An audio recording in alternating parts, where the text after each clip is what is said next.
All right, welcome everyone to this virtual info session for the new Sanskrit Advanced Certificate Program, SACP, at Yogic Studies. My name is Seth Powell. I'm the founder and director here at Yogic Studies, and it's a great joy to be here with you today, whether you're joining us here live or watching this recording later on. Thank you so much for being here. I can see we have almost 50 participants here live and more joining from all over the world. So it never ceases to amaze me, the energy and excitement for learning Sanskrit online. And it's really such a privilege to get to offer that and to host that here at Yogic Studies. So what we're going to be talking about today is sort of the fruition of our 4 or so years, maybe 5 years now, of online offerings, much of which have included Sanskrit. And as our offerings and curriculum have continued to grow, we've been behind the scenes building out a program like this for a long time. And so it's very exciting to officially announce the launch of that and to share that all with you. So I'm going to go ahead and share my screen, and I'm going to talk for a little bit here about the new program. Let's see. Oops. Can you all see that? Great. Yes. So this is the Sanskrit Advanced Certificate Program, what we happily refer to as the SACP here at Yogic Studies, a comprehensive online curriculum in university-level Sanskrit studies. So this program offers an incredibly deep and wide immersion into Sanskrit studies, university-level coursework. Students receive training in classical, epic, Vedic, and even modern spoken Sanskrit. They'll be exposed to Sanskrit literature of many genres, including epic, narrative, philosophy, poetry. Be exposed to grammar and Vyakarana. Be exposed to commentarial literature and Shastras. They'll also be introduced to various other aspects of the academic study of Sanskrit, including working with manuscripts and different scripts, working with commentaries, textual criticism, and Pāṇinian grammar. So the program culminates in a graduate seminar, which will be taught by Dr. Antonia Rupel, where students will have the opportunity to carry out their own Sanskrit translation project. So very exciting. And we'll be talking more about that graduate seminar and final projects here shortly. At Yogic Studies, as a part of this program, you'll have the opportunity to, whoops, slides aren't advancing, to study with numerous esteemed faculty in Sanskrit studies from universities around the world. Our primary Sanskrit instructors at the moment are Dr. Antonia Rupel, as you know, Dr. Varun Khanna, specializes at Yogic Studies, at least, in Pāṇinian grammar, Upanishads, and other Vedic texts. Philip Moss, who has been offering advanced level courses on the Patanjali Yoga Shastra. So far, we have courses on Padas 1 and 2. And Dr. Kaylee Smith, who offers Vedic Sanskrit.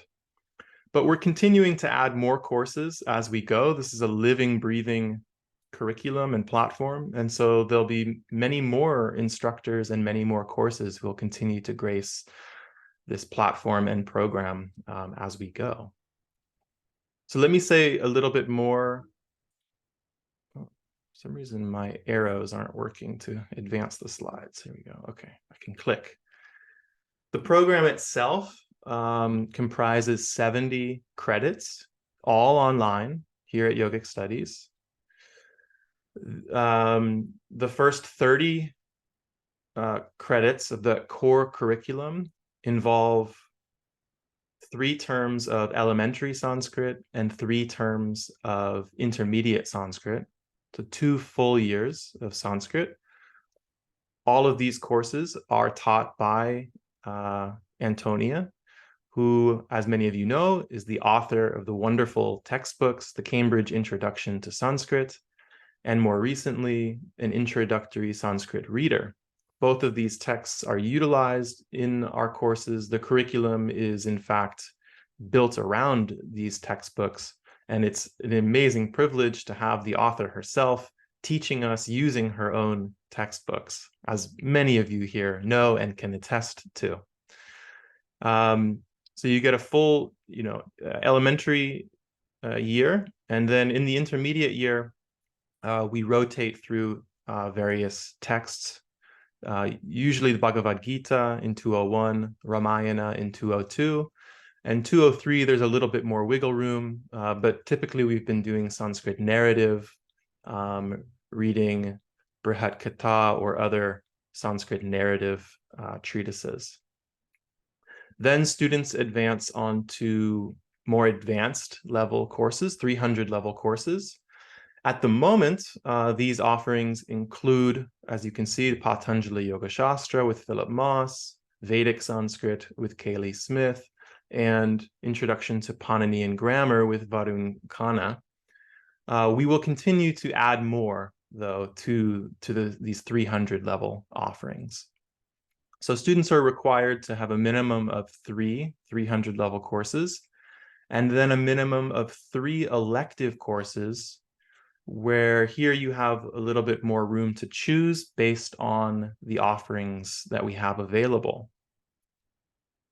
I should also note that the 100 and 200 level courses, I think as many of you know, if you've been studying with us already, we do those with live cohorts. So enrollment opens at the beginning of a term. You're all invited to join, and then enrollment closes. And we really encourage the live synchronous model of learning to really get the most out of your Sanskrit studies. The more advanced 300 level courses, though, we do open for self-study, meaning that after the live course airs, all the recordings are made available, and you can access the course asynchronously as a self-study feature. So if you're looking to get these elective courses, some of these 300 level courses you can take for self-study, even if you aren't part of that live group. I'm happy to discuss the differences between synchronous and asynchronous, live versus self-study courses in the Q&A if you have further questions about how we set that up. But I did want to point that out here, that most of the courses you're doing will be taken live. And so with that, there is some barrier because you do have to wait for a future course to open up enrollment. But if you're already past that stage looking for elective credits, many of those you can take on your own accord. So once the students have 60 credits in tow, you're then eligible for the final 10 credits, which is SKT 501. It's the Sanskrit Graduate Seminar with Antonia. And Antonia will say more about this seminar and what you can expect here shortly. But just for now, just to say briefly, there will be live, bi-weekly live sessions with Antonia. There'll be required readings and discussions. There's a final comprehensive exam. And then, of course, the final project, which I think in many cases for most students will involve some sort of Sanskrit translation project. So all in all, you get your 70 credits. And depending on your pace and frequency of study, I anticipate students would be able to complete this program all said, the fastest rate, maybe 2.5 years, but I think for most people, more like 3 to 4 years, especially if you're doing this part-time, you have a job or other things. You're not a full-time student. I think 3 to 4 years is probably most likely for most students. So you sign up for courses as you go, and you're able to access your courses in your yogic studies course library. And as you progress through each of your Sanskrit courses, once you register for the SACP program, you'll then have this product in your library. This is the Sanskrit Advanced Certificate Program dashboard. And this will allow you to actually track your credits as you go. So I know many of you have already signed up for this, and hopefully you've already had some success and maybe even joy, gratification of getting to submit those credits and see that little green check mark next to the course and watch your progress wheel of credits spin and update as you go. So this is just a handy visual tool for you to be able to track your progress as you go. And just to show you really quickly how you would submit those credits once you've successfully completed a course. There'll be a course conclusion module. This is within the course website. You can see at the bottom left. And there's a post that will open up for the certificate program. And if you are enrolled, you've already registered for the SACP, then this screen will pop up that says, congratulations, you've earned 5 credits. Click this button to submit your credits. And if you haven't yet registered, it'll also say, congratulations, you've earned 5 credits. You're invited to register, and it'll direct you to the SACP registration. If you look at the conclusion module, you'll notice there's also the post there for the YSACP, the Yogic Studies Advanced Certificate Program. In fact, this Sanskrit certification program is really modeled after our Yogic Studies Advanced Certificate Program, which I run. And just to say, because we already had a lot of questions about this, you can double dip your Sanskrit courses if those credits can apply to both programs. So in the case of Sanskrit 101, 102, 103, for example, YSACP students are required to have a full 1 year of Sanskrit as well. And so those courses are eligible for credits in both programs. No, you don't have to take Sanskrit 101 over again. Okay, so sort of 2 for 1 with some of these courses.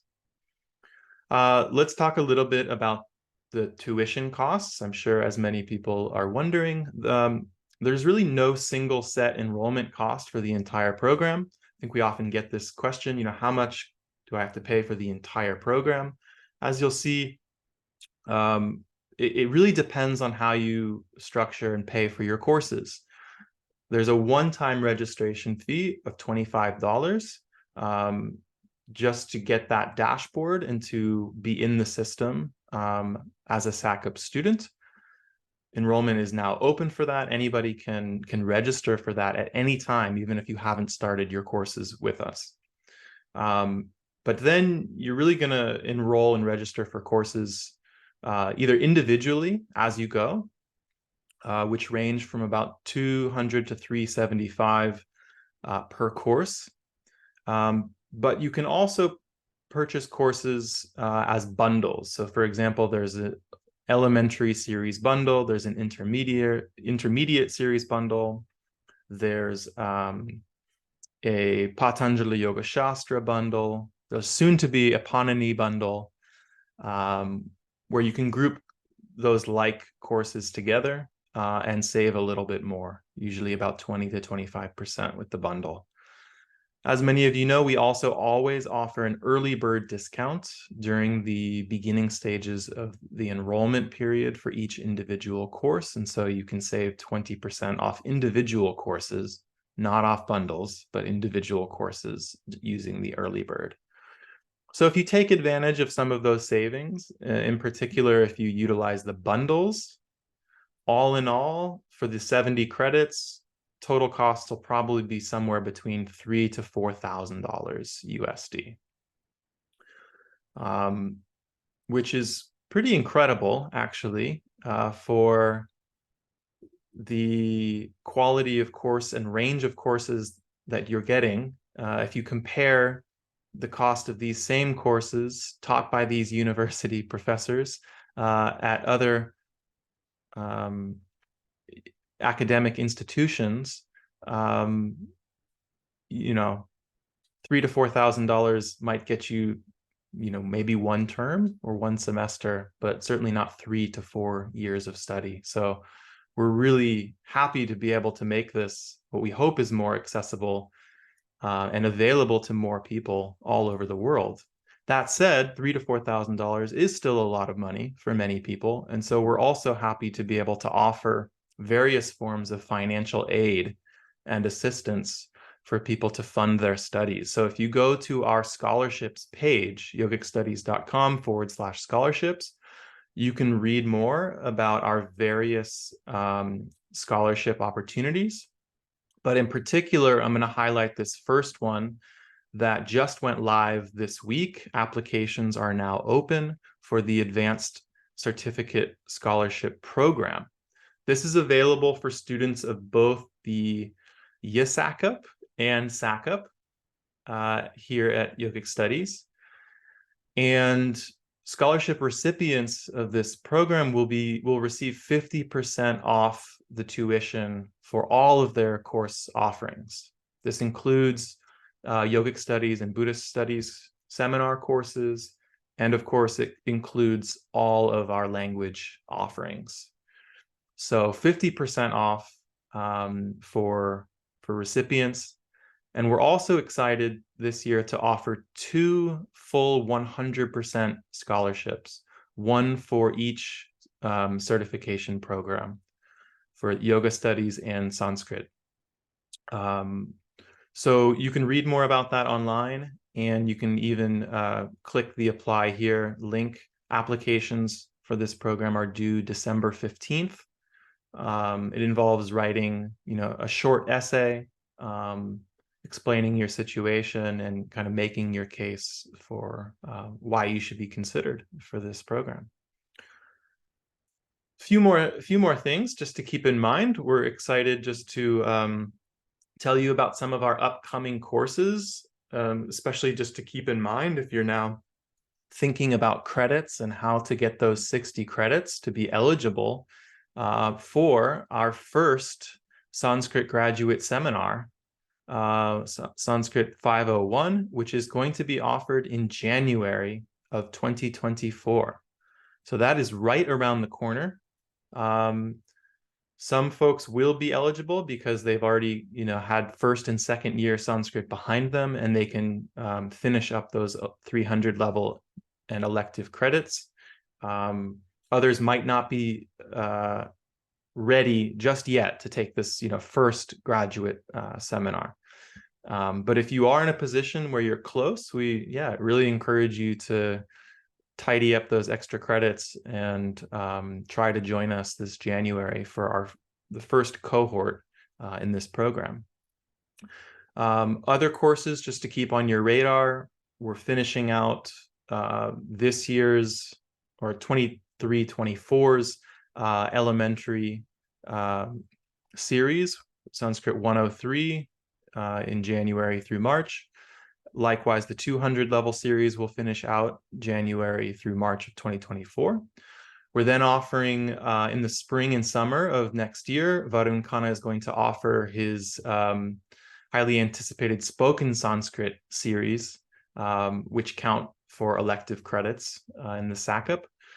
And then Antonia will also be offering a new 300 level course on Kavya, on Sanskrit poetry in the spring. In the summer, we'll be launching Sanskrit 201 for those continuing on who are currently in elementary Sanskrit, who want to continue on into the intermediate.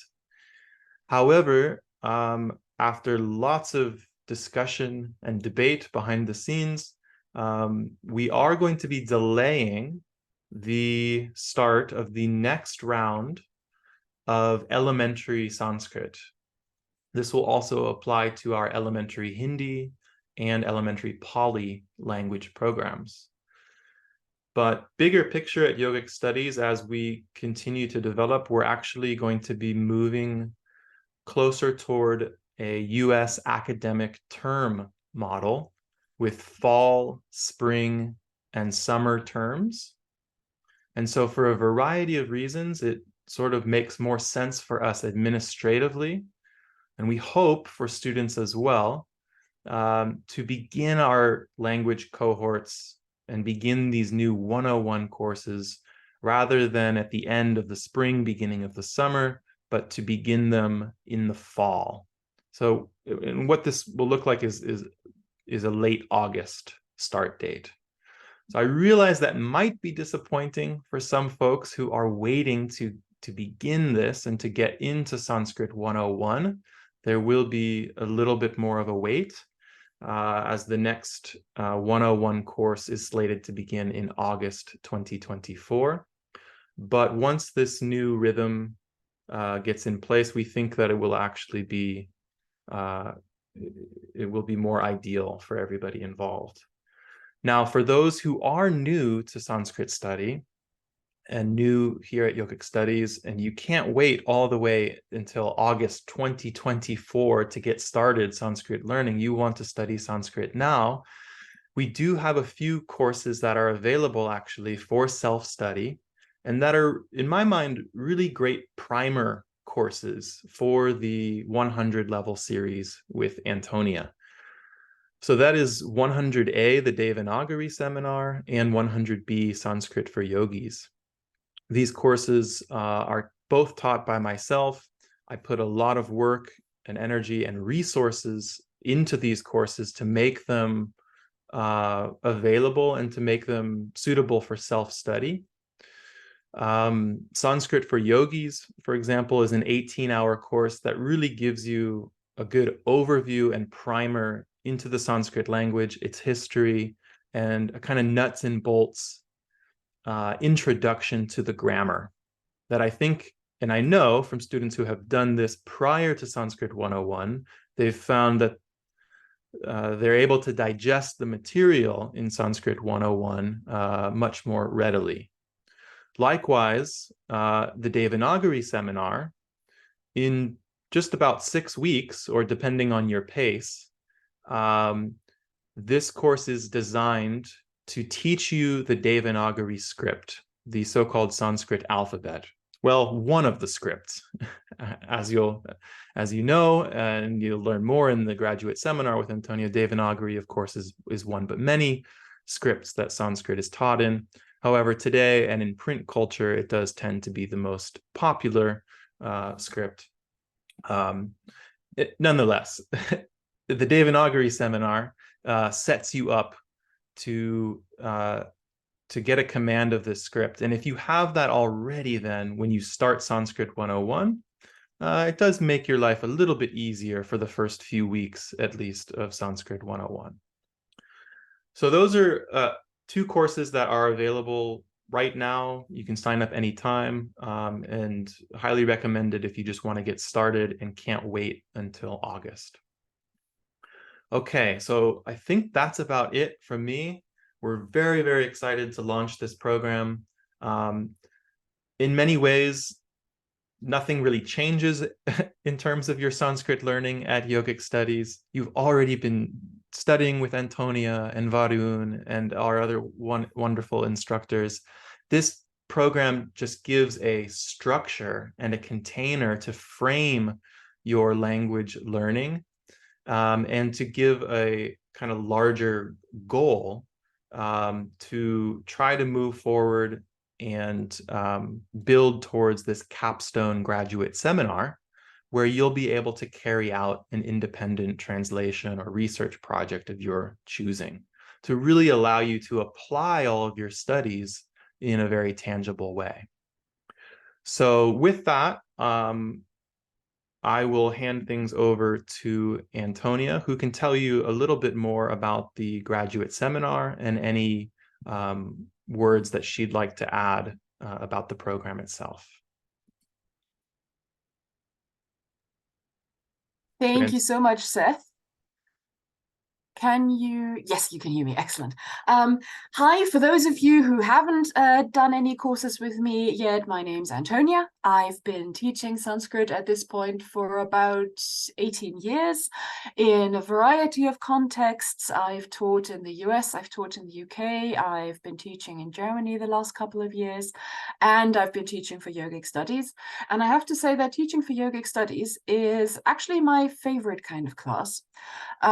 Because actually a couple of reasons. The teaching that you're getting from me here is the same level, the same kind of rigor, the same kind of expectations that you would get from me if you were a student in one of my classes at Cornell or at Oxford or in Munich. But there's a couple of differences. First of all, we're all aware that, none of you, or very, very few of you, are full-time students. And so the courses at Yogic Studies that we have for learning Sanskrit and for gaining, more familiarity and more sort of comfort with translating Sanskrit texts, reading Sanskrit texts, those give you more time than university courses usually would. So we have more weeks, we have more class contact hours where all of us are working together, where you've got direct access to me, can ask me all of your questions and so on. Yogic Studies, in my experience, has a much better support system than many universities do. So we have technical support, we have wonderful administrative support, we have always had and still have wonderful student cohorts. So if you've got, if you'd like to have a study group, there's plenty of study groups available. If you'd like some one-on-one help, we have plenty of older, more experienced students who are willing and happy to work with you as study buddies, so just one-on-one. But I think for me, the most important aspect of yogic studies is that we're coming together because we want to learn. Yes, right now we're building up a certificate program, but yogic studies is not about certification or about accreditation in the same way that universities are. If you're at a university and you're learning something and you're taking classes, one aspect is, of course, we want you to learn, but then we always have to make sure that we can keep the results of our courses, the grades that we give you, the points that we give you, the exams that we give you, completely on a par, the same for everyone, so that the results are comparable. And, if you get a 78% or if you get a B in a course from University X, it always means the same thing. In my courses here, I don't need to worry about that. I can tell you, this is a way that you can learn. This is a way that you can study. You can prepare for your exam like this or like that. You can take your exams like this or like that, with more support, with more of your resources, with notes, without notes, whatever works best for you. The only thing that matters is that I help you learn Sanskrit. And I have to say that, for me as a teacher, this is just a joy, because that's what I want to do. I want to help you learn Sanskrit. And the whole aspect of offering the exact same regime to everyone, that's just not a concern that we've got yet because of the yogic studies format. And I think it makes it nicer for you because you get to learn Sanskrit in whatever way works best for you. That just as my general approach to Sanskrit and to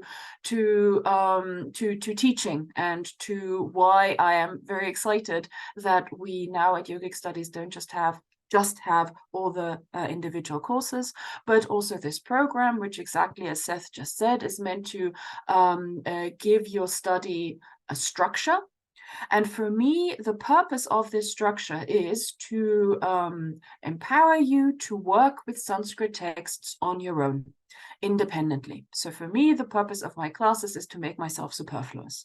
Right now, I'm here to answer all of your questions, but I want you to be able to reach a point where you will open a Sanskrit text, and you won't be able to, understand everything right away, but you will know how to which dictionaries, which resources, which grammars, which other aids are available to you. You will know what the possible difficulties are in understanding a text, in interpreting a text, in localizing a text, and so on. You will know how to work with a text well, I don't want to say creatively, but sort of on your own 2 feet. You will know that ancient texts are the result of work by scholars who have worked with manuscripts to give us whatever edition we're looking at. Excuse me, I've got a cold.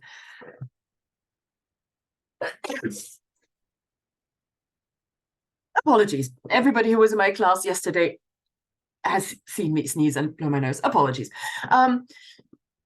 Sanskrit texts are the Sanskrit texts that we read are the result of the work of scholars. And sometimes scholars make decisions that maybe you don't completely agree with. And once you've taken this seminar, this certificate program, especially once you've taken the Capstone Seminar, you will be able to work with these texts in an independent, in a mature, in a self-directed way. So the Capstone Seminar is intended to offer basically all those aspects, or at least a little bit, a glimpse into all those aspects that we haven't looked at together in the regular classes. So in the classes in the first year, we look at all the grammar that there is. From the second year on, we then consolidate our grammar knowledge by reading texts and seeing again and again and again the grammar that we got to know in the first year and the vocab that we got to know in the first year.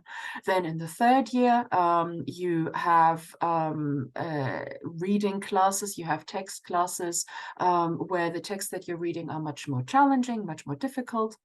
And we have the Vedic classes, we have the Pāṇinian classes, we have the spoken Sanskrit classes, but there are a few aspects of working independently with the text that I feel that we're not covering completely yet.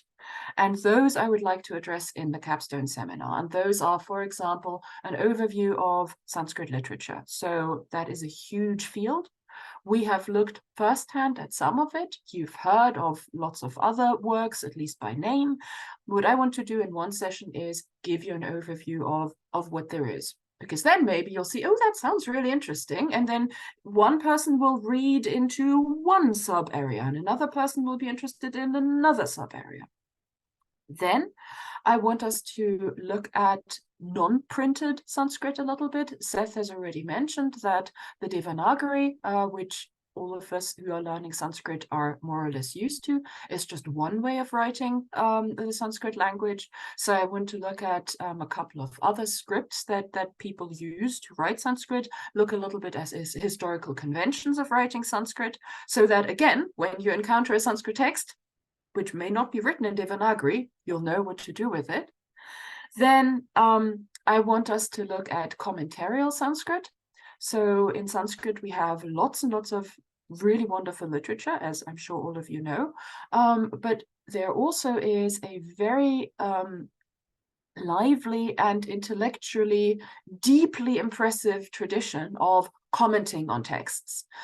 So sometimes we find it difficult to understand what a text is saying, what an author's intentions are, and we're not alone in that. People for centuries have been looking at Sanskrit texts and have wondered, you know, does Kalidasa mean this or does he mean that?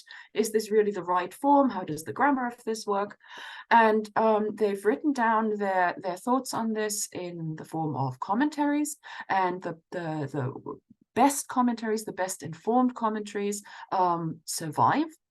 And in order to be able to read those and to make use of this wonderful resource, you just need to know a couple of conventions. You know, how do they comment on things? How do they classify things? What information resources do they use? So we will do a mini session that will introduce you to, well, we will do a session that will give you a mini introduction on how to work with commentaries. And again, the idea is to give you the basis so that if you're interested, you can then dive deep and learn all there is to know about commentaries. Then we will work on textual criticism for one session. Textual criticism is the idea that texts that came to be before printing was a regularly available thing were propagated by being copied by hand. So someone wrote down a text and then someone else copied it out by hand, and then someone copied from that new manuscript, or maybe several people copied from that manuscript, several other people copied from the original manuscript, and so on. And we in the end have lots of different manuscripts that are all slightly different. And the scholarly discipline of textual criticism tries to reconstruct what the original text that, you know, the author, whoever they were, would have first put down in writing, whatever that was. We'll look at the traditional methods for that, and we'll also look at the challenges involved in applying these methods to texts from India, where often the idea of the original text is much more manifold and much more varied than it was in Europe, where the methods and the whole ideas of textual criticism are originating. So we'll see what we can do, and we'll see where maybe we should stop being all European. Then I want to do a session on translation. Those of you who've been taking courses with me know that I always say, you know, you're not getting a certain translation. You're not getting that one perfect translation from me. Rather, what I'm showing you is the various different ways in which you can translate a text. And then you may have various different reasons for translating it in one way or in another way. And so we're going to put what you've been hearing from me about this onto slightly more scholarly feet, and we're looking at translation theory and things that are involved with that. And then finally, I couldn't resist, because my background is as a comparative and historical linguist. I want us to take a look at the languages that surround Sanskrit. So some of you have already done Vedic. Then I want us to look a little bit at Pali. I want us to look a little bit at the Prakrits. I want us to look a very little bit at the relevant aspects of the Dravidian languages. And by relevant aspects, I mean the contact phenomena, where we can see that Dravidian languages have influenced Sanskrit. And any of you who have a linguistic background will say, oh goodness, how does she want to fit all of that into one session? This is impossible. Once again, the point of that session will be to give you an overview, to give you a starting point, and show you all the absolutely fascinating things that there are, and then to basically let you loose and look at whatever has caught your fancy in this area. That's one aspect of the seminar. That's the sessions. The other aspect is I would like you to do a research project of your own. Seth just said a translation project. And that can absolutely be, you know, what you want to do. You know, you may say, okay, I want to translate this particular text, and we can then look at together what that means. You know, translating a specific text, commenting on a specific text, commenting on the difficulties in translating a specific text without arriving at a perfect translation. But basically, what I want the limits for this project to be is the following. It should be Sanskrit based. It should have the right length for a project that goes with a seminar, and it should be, you know, it should come up to the standards of scholarly rigor. Within those limits, any idea that you have, pitch it to me. We'll see, you know, which aspect of it, or maybe all of it, we can do. And during the seminar, we'll have several meetings, just one-on-one, where, you know, I give you guidance, you ask me your questions, you show me what progress you've made, and I try to help you with your individual independent Sanskrit project. Right, and I've been talking for much too long. Many, many, many thanks for listening to me. That was what I wanted to say about the seminar. Thank you so much, Antonia. Fantastic. Getting everyone very excited about what's to come. And we've already had many wonderful questions that are taking shape in the chat. So I think I'll just start going through the questions that have already come in the chat, and then we can also open it up for further live discussion. I can invite you to unmute and ask your questions directly as well.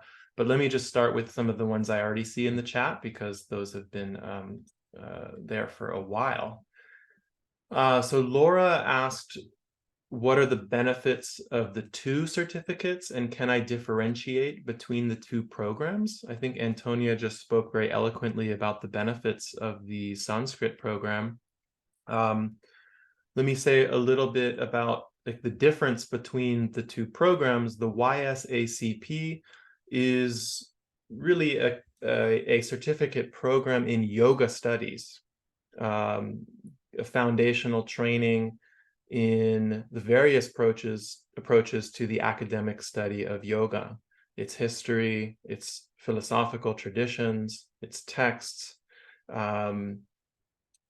the various methodologies and disciplines that are studying and approaching yoga today, understanding yoga's historical sources, the means to approach yoga historically as well as in the contemporary world. Sanskrit is a requirement towards that program.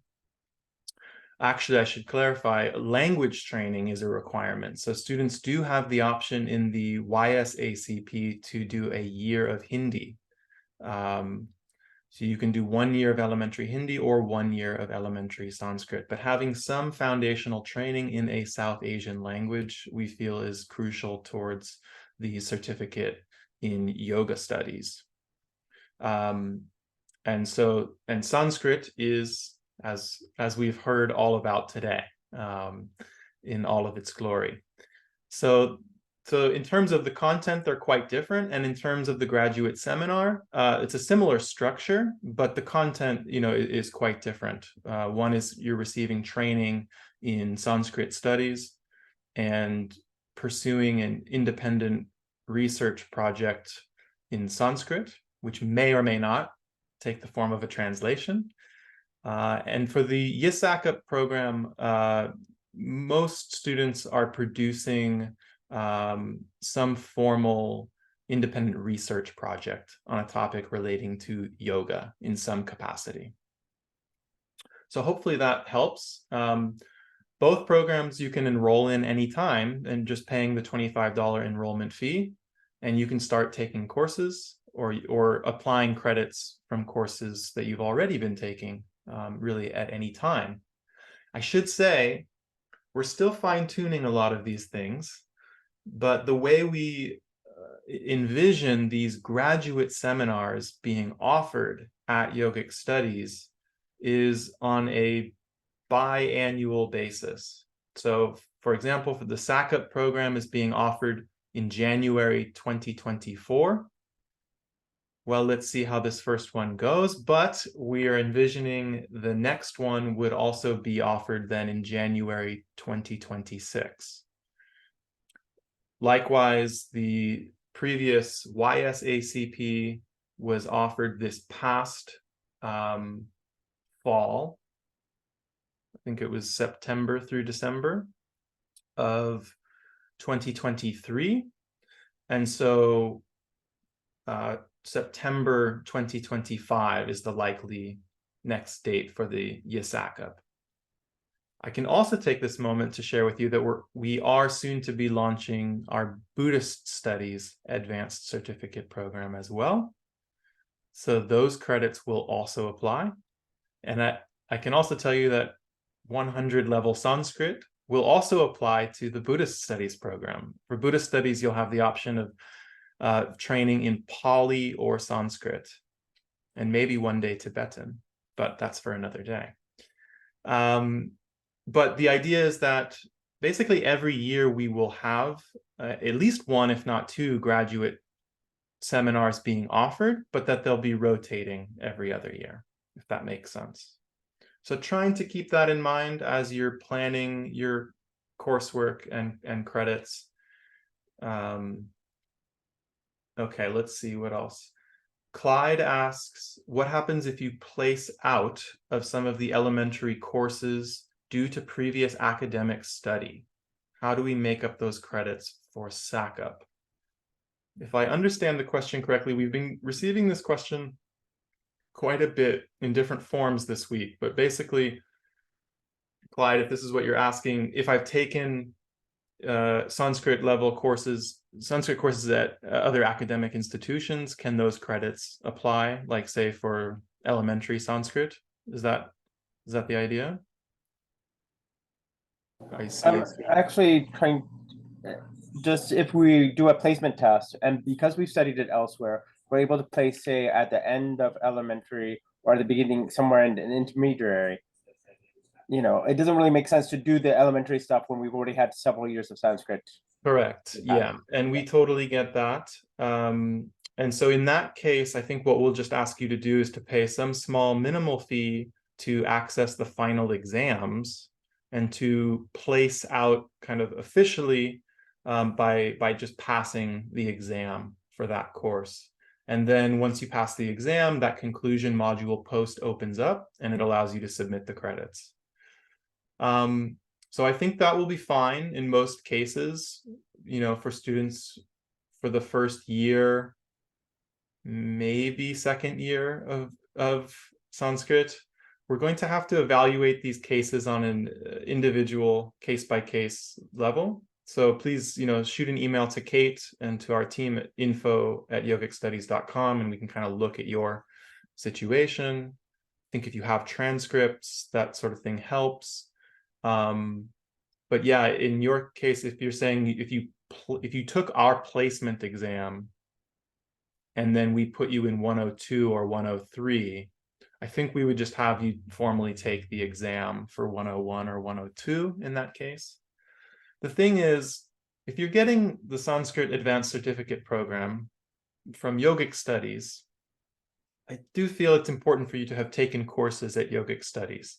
So we, you know, if you've done 2-3 years of study at another university, and then you just want to join us for the 501 graduate seminar, for example, in my mind, that doesn't really make a lot of sense. You're not really receiving the breadth of training through our program.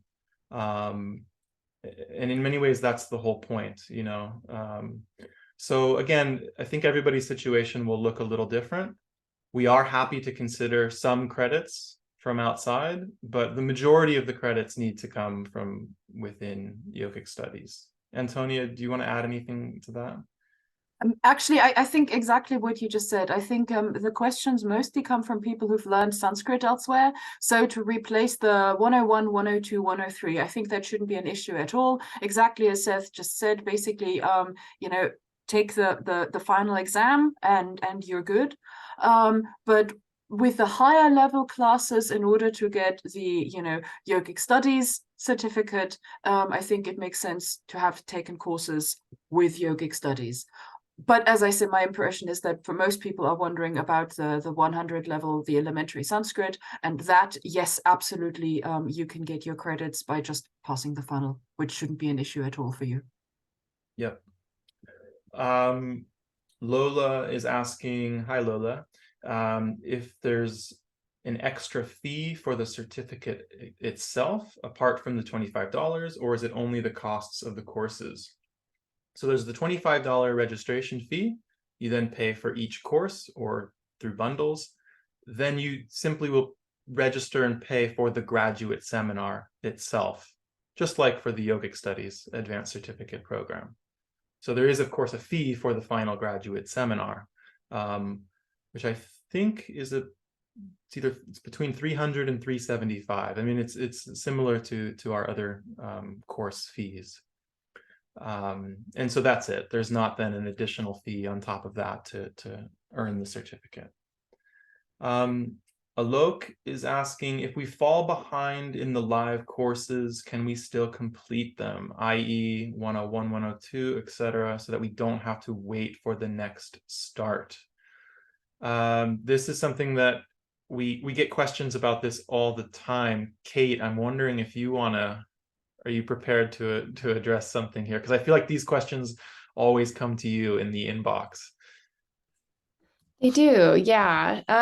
You know, this is a little bit of a gray area. So I don't know what the formal answer would be, but technically you are able to complete it. We generally strongly discourage engaging in self-study in Sanskrit, particularly in the foundational courses, just because it's such an important basis for your ongoing training. But in the example of the SACP, you do have the opportunity to bolster those skills as you move forward in the program and really solidify them with the graduate seminar. So in short, yes, it's maybe not the best course of action. You may benefit greatly from re-enrolling in a live cohort, but you are able to count the credits from a course that you have enrolled in and then fallen behind in. Is that satisfactory to Antonia and Seth? Does that feel on par? Alok, did you want to follow up? Or? Yeah, that just reminds me, if we kind of have the bundle, and if I missed, part of 101, do I have to purchase another bundle to go through or another 101 course, or can I just be enrolled in that? So in that case, we recommend that you always reach out to us. We do have a deferment process, so you can defer your enrollment to the next year and join the next year's cohort. So if you enroll in the bundle and you're in the middle of Sanskrit 101 and it's like, I'm never going to finish 102 and 103, reach out and we'll work something out with you so that you can participate in the live cohort if you can. All right, thank you. Yeah, it's tough with work, like, Yeah, as you mentioned earlier. So thank you. Yeah, we get it. Alok, you're certainly not the first one who has signed up for Sanskrit and then realized, whoa, this is a lot. I don't know if this is the right time, or whatever, life gets in the way. So we try to be flexible. At the same time, as Kate was saying, we really try to encourage people to stay within the deadlines and course structures that we have, both for us administratively, but also for your own success, to push you guys forward, because you can try to study it on your own, but part of the reason we're all here is because we know how hard it is just to do it on our own, and we really value the support, the structure, the community, the TAs, the students, the instructor. All of that really makes such a difference with learning something like Sanskrit. So okay, let's see. Daniela says, I've completed intermediate Sanskrit. Okay, again, do I have to take 101 and 103? So again, Daniela, I think in this scenario, we would have you test out of those elementary courses to receive those credits. So contact Kate about that, info@yogicstudies.com.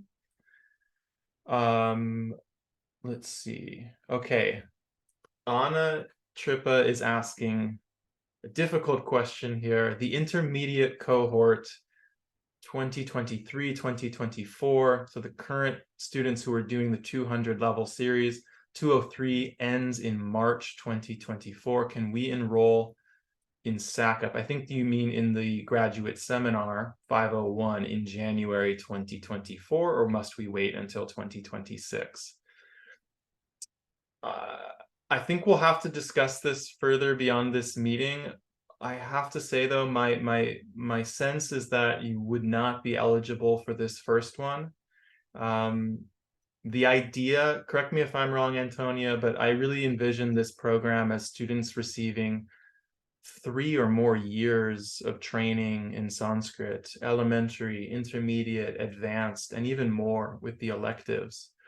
In my mind, trying to force all of that into a 2-year period might really take away from what you're able to accomplish in terms of your learning over a longer 3 to 4 year period. If you were to try to achieve that, you would then have to be taking all your 300 level and elective level courses at the same time as you're completing 202 and 203. Really 202, because 203 starts in January, is the same time as the seminar. So I think in most situations, current 200 level students won't be eligible for this very first 501. It's possible exceptions can be made, but that's sort of my initial sense. Do you have any further thoughts, Antonia? Again, I would agree with what you've just said. Another aspect is also just capacity, because the 501 seminar is going to involve me working with each individual participant, so it's going to be a much smaller class than our usual 100 and 200 level classes, and I would say priority should go to those who have already basically finished most of the course requirements, or have finished the course requirements, with the idea of this being, the sort of, as I say, capstone seminar. If it turns out that we've got 1 or 2 spaces left and someone says, you know what, I'm not interested in the overall program, but I really want, you know, the specific things that you're offering in the seminar. And we have the, you know, the availability. Then exactly as Seth just said, yes, absolutely, we can make exceptions. But the general idea is that this is the sort of thing that you will benefit from most. The Capstone Seminar is the sort of thing you will benefit from most after you have already taken all those other classes. And basically you've laid a very, very solid foundation. And then this is just kind of filling in a few gaps that you're likely still going to have after you've taken our course offerings. Yep, I think that's right. Jill, hi Jill. Jill completed, and so did Lola, our SACP program, and they're back for more ACP action. Jill says she's taking 202 for the second time, and there's different passages than before, right? Because as we rotate 202, 201, 202, 203, if we're reading the Bhagavad Gita or the Ramayana, Antonia will select different passages each year so that students can be encouraged to take 201 again for a second time. You know, you certainly can't do the Bhagavad Gita justice in 9 or 12 weeks. So we would love for students to be able to take those courses again and again with us. Within our system, though, you can only apply the credits for 201 or 202 one time. So even though they are sort of two different courses, you will not be able to earn you know, elective credits twice, you know, for 202, something like that. So you would have to choose a different course for the elective.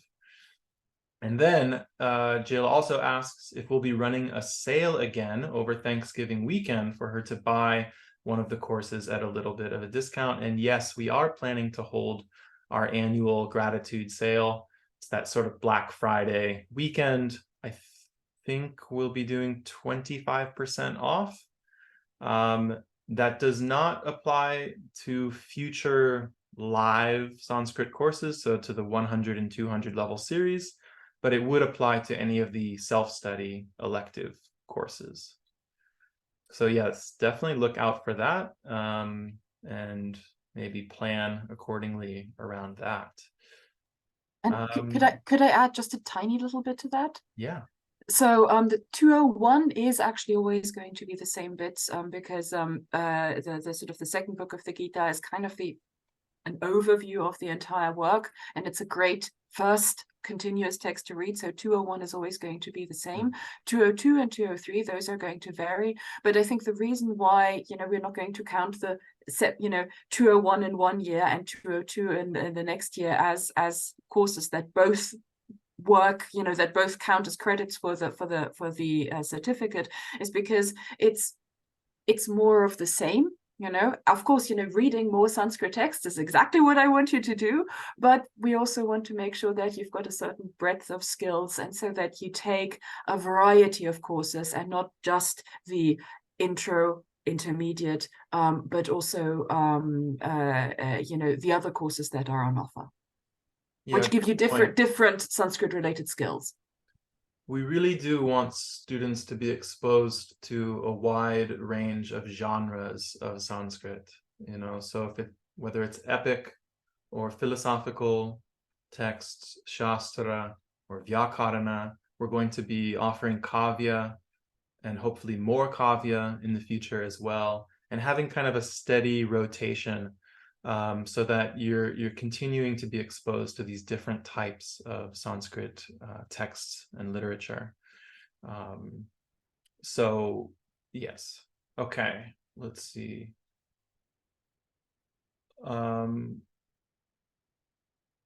Olivier, sorry if I'm saying your name incorrectly, was saying, I did not take the elementary level courses. Can I replace them with advanced courses? So you can't replace them with advanced, but again, you can test out.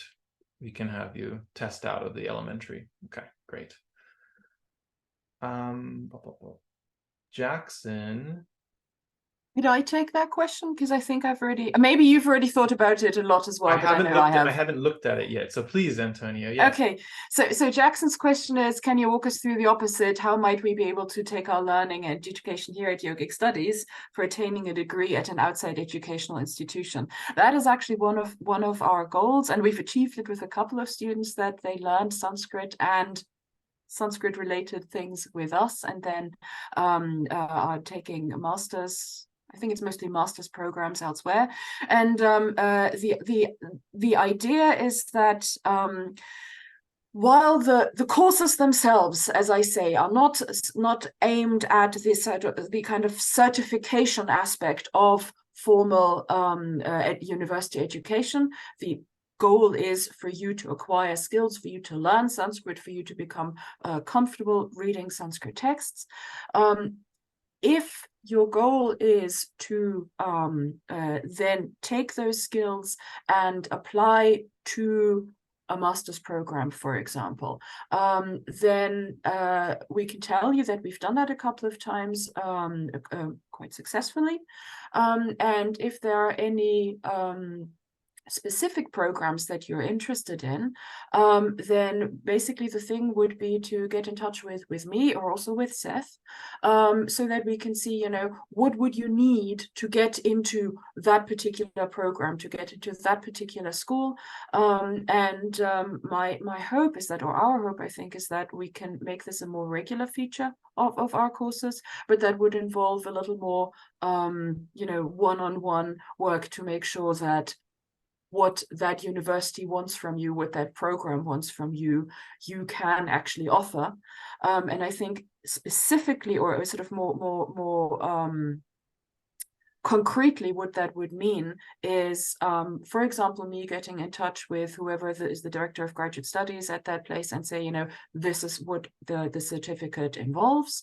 Do you want us to give the student an exam? Do you want to give the student an exam so that you can see, that you can know for certain what they know, what skills they have? So long story short, it would basically involve contact between, for example, me or some of your other instructors at Yogic Studies with the relevant people at whatever school you're interested in joining. But it's absolutely something that we want to encourage and that we want to make possible, and that in a couple of cases we have already made possible. Great, thank you very much. Yeah, if I could just add a few words to that. I mean, thanks for asking that, Jackson. It's definitely, we recognize that not all of our students here have the crazy intention to go on to pursue further academic study. But those that do, we want to strongly support and encourage that in any way we can. And we've had a number of students, I can think of 5 or 6 just off the top of my head, who have gotten into master's programs. And more, I think our courses at Yogic Studies, both our yoga seminars, yoga studies seminars, and our language courses are really being recognized at university, at very prestigious universities, you know, for the quality that they are. So I should say, just to reiterate, Harvard, cuff. This program is not currently university affiliated or accredited. I think everybody knows that. There's a lot of factors involved with something like that, but one of the most obvious ones is, by not being accredited, we're able to dictate the costs in terms of our program as we see fit. So by not being accredited, we're able to make this so much more affordable and we hope accessible to all of you. That said, many people do want to go on to earn that accredited degree. And I think you'll find more and more that these courses are being recognized for the academic rigor and quality that they are. And we've had several cases where students have been able to get credit for one-off courses, you know, within their respective university departments. Sometimes it's just issuing a letter or something like that. So there's a lot of different possibilities. But if your goal is to go on to further graduate study, whether that's at the MA or PhD level, I think you'll find that any of our certificate programs, or even just taking courses with us, will be a really fantastic prerequisite, something that will look fantastic on your CV or application that shows that you are taking those steps, to receive that training before you've even gotten into a graduate program, something that people will look very highly at. Okay, let's see if there's anything else. Anybody have a question they want to raise their hand and ask directly? I have to get going, but I'd just like to say, since this is the first time I'm able to attend live, thank you. And thank you, Ms. Rupal, as well. This has been a fantastic course. I love it. I love it. This is great. This is great. The amount that I'm able to read on my own, even at this point, just through your course, is I can look back on things that I couldn't read before that I can read now, that I can translate now. Even on my pilgrimage to India back in March, I can now translate things that I saw then that I was not able to do at that time. So, thank you again for this wonderful course. Thank you, Rupal, Professor Rupal. This is absolutely fantastic. I already know what I want to do for my final class in the 501 and so forth. So, yeah, I'm very excited about all this. And I just wanted to share my gratitude and enthusiasm for everything that has been going on here and everything that you've been offering. Thank you so very much. That makes me very, very happy. And I'm looking forward to hearing more about your plans for your 501 project. Fantastic. And on this congratulatory note, I have to share Carissa's comment here. Hopefully she doesn't mind. Who says she's a PhD student at Graduate Theological Union, wants to thank us so much for this opportunity for deep Sanskrit learning. It's been very helpful for her already in her PhD studies at GTU. So thank you, Carissa. Great to have you studying with us. You guys, any other questions? Oh, I see Teo Rose asks, are there going to be more Pāṇinian courses or other electives in the works? There will be many more electives in the future which has not been written. And we highly appreciate your suggestions. This program and these courses are for you guys. We want to offer courses that, well, one that we find suitable and that help us kind of create this well-rounded curriculum. But at the end of the day, we want courses that you guys want to take, topics and texts that you want to study. So if you have suggestions for especially the 300 level electives, that's where we really have more room for, let's say, creativity in terms of our offerings. Please, always be in touch. We do look at those course surveys at the end of each course where we ask for suggestions for future courses. Let me just think off the top of my head. We're still planning, the next year or so curriculum. It's still kind of in earlier stages, but as we mentioned, the Kavya course with Antonia, where I think we'll be finally getting to read some Kalidasa. Yes, and I think we'd like to do another Vedic course with Kaylee Smith. That seemed to have gone really well, and we got really great feedback from students about that. I'm not sure with that course if we'll focus on a particular text or maybe a broader survey again across different texts along a particular theme. But we'll definitely be continuing to expand those offerings as we go. So please let us know what courses you would like. There's always a balance for us about offering, like, say, advanced text level courses, whether to offer them under the banner of like a YS 200 level course, say on the Upanishads, where we're reading the text in English, based closely on the Sanskrit, of course, but we're making that course available to people who are not necessarily studying Sanskrit, a YS 200 level course, versus a 300 level SKT course, where you very much have to have 2 years of Sanskrit, under your belt, and we're dealing very directly with the grammar and mechanics of the Sanskrit directly. Some courses, you have to make a decision about one way or the other.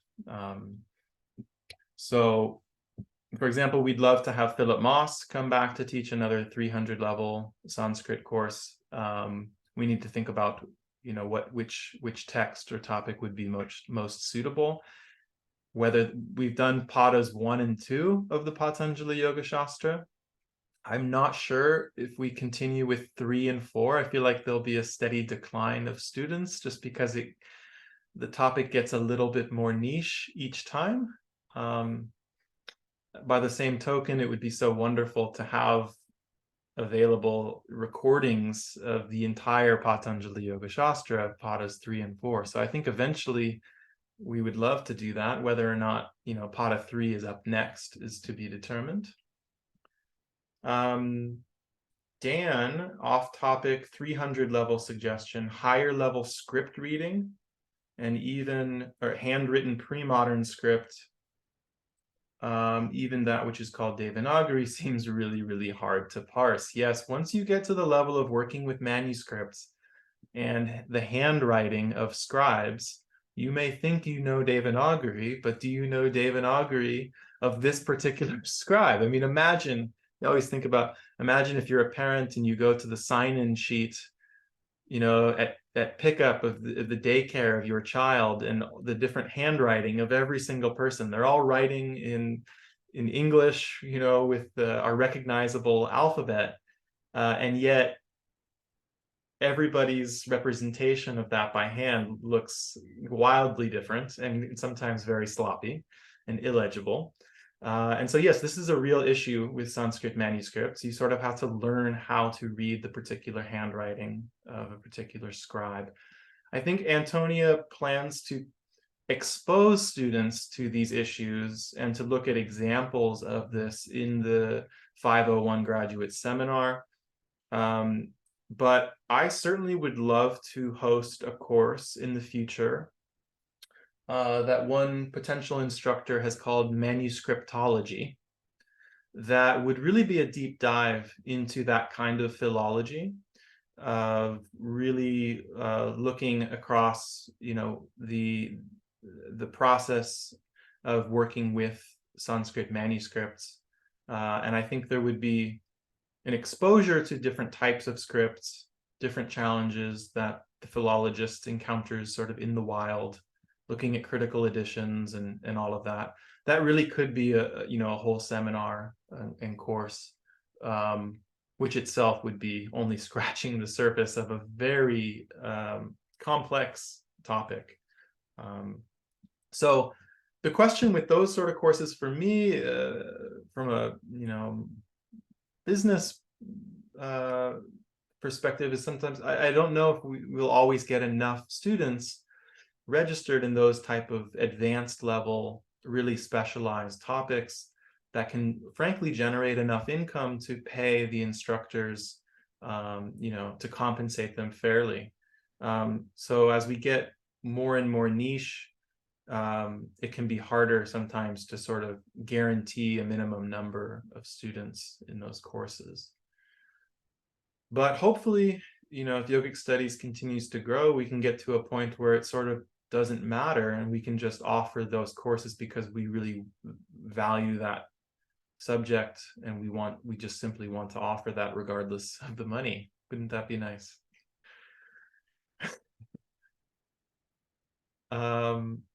Yeah, so anything else? Anybody want to unmute or offer any comments or questions? I think we're probably near the end of our session here. I want to respect everybody's time. We did start a little bit late here today because of those tech difficulties.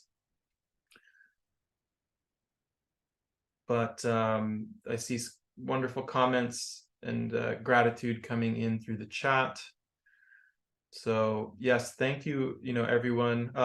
Teo, would you like to speak? Teo is correct, yes. I've really enjoyed, honestly, the day you guys put out the email, it's like, I wish you guys put together a comprehensive program, because I've enjoyed the access that I've had thus far in the classes with Antonia and the other courses. My question is, moving towards, in the 500 level course, you'd have this one-on-one sort of approach so that you can narrow in on your own sort of studies. And being that I have more time, I've been given more time in this period of my life that I can study more, you know, is taking the levels as is what is necessary to prepare for if one was to want to enter a master's program? And is there like resources in the sense of, hey, I have this time to study, what would be useful? Because you could take each course and go off on a caveat on something and master something, but miss the whole boat, so to speak. So I'm just wondering, in regards to the program, like between now and the 500 level course, what it is that the best way to use your time? Like in Varun's class and Antonia, they're both so comprehensive, but in so different ways. And how do you actually, where if you were taking a college, as we took in our masters or other college experiences, they're really, okay, you take this, this, and that, and it's going to give you the well-rounded. And I know you already have done this somewhat, but like maybe because it's not in person and you don't have that, there's the sense of how do you direct your studies in the most useful way using the program. Can I say one thing? Yeah. I would say that if you have time, more time than you need for whatever class you're officially taking right now, you can always read more on your own. So for example, you know, the reader that we're using for 202, that has lots and lots of texts that we're not reading in any of those classes, but it comes with, you know, all these extra materials. It comes with a suggested translation. It comes with all the notes so that you can work on it on your own.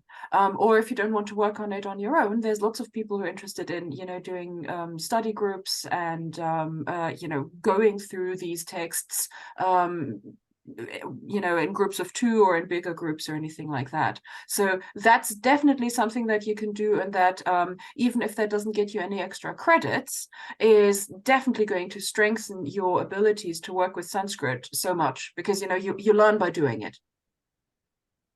Was that in the right direction? Was that in the direction that your question went, or was it more about what other courses to take? Was it more about No, that's more in the direction. It's, I guess that it's how do I, you know, maximize my time to get the most out of it? Because I spent 10 years learning Sanskrit through various different resources, and it's helped, and I've learned the Devanagari, but like there's gaps, and it's just like, hey, the courses that I've taken thus far are actually filling those gaps really rapidly compared to other places that I've studied in. So I'm just wanting to speed up that process, because being able to read, obviously, there's the affirmation that it does to make you more want to read more when you actually can be successful in the process. And so if that is, you know, what you're interested in, then I would say the reader has lots and lots of texts to offer. You know, we're not looking at the 6th chapter at all.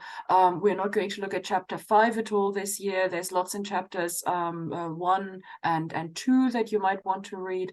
And you know that I always have an extra session after my classes. So, you know, ask me anything Sanskrit related. And I've got a couple of students who use that, or sometimes I have students who use that in order to ask questions about Sanskrit work that they do independently from whatever 202 or 103 or whatever is just looking at. So please feel free to then just bring your questions to the session that you know, we have right after the end of class, for example. Thank you. Sure thing. One more thing to note is there is also a there's a community forum group dedicated for the SACP. So if you register for, you pay the one-time $25 fee, there's a thank you page that then loads, and there's a link that invites you to join the Circle community group for this certificate program. I'm worried that some people have missed that link already when they signed up, because we only have a few people in there so far. But that's a great place to sort of continue the conversation, to, you know, continue to get to know your peers, ask further questions about the program, starting to think about final project ideas, so on and so forth. So highly encourage. And if you missed that link, just shoot us an email, and we can send you that link. Mother Divine asks a question or a comment slightly tangential to the topic at hand, but I can't resist. Will you please hold another trip to India in 2024? I can't make December. So yes, we are. I am leading a trip to Karnataka in early December, which is coming up very soon. We actually have a few spots available, you guys, if anybody still wants to come to India and December is free. I think we have 1 private room and 3 shared rooms available. Feel free to reach out if you are interested in a mind-blowing tour of the sacred sites of Karnataka. Cannot recommend this highly enough. I am so excited to return to India and to share my love and knowledge of these sites with many of you. But to her question, we are planning to run trips to India annually. And so we do plan to run another trip in 2024. It may not be to Karnataka. It may be to another location. And hopefully we'll have more information about that soon. But I think with that, I think we should call this meeting to an end. But thank you, Antonia and Kate, and to all of our fantastic students and participants, for being here, for your great questions and enthusiasm for this program. We're so excited to grow this and to support you all in your continued study of Sanskrit. So with that, we bid you farewell. And if you feel so called, join us, register for the SACP, and we'll see you online. Take care, everyone.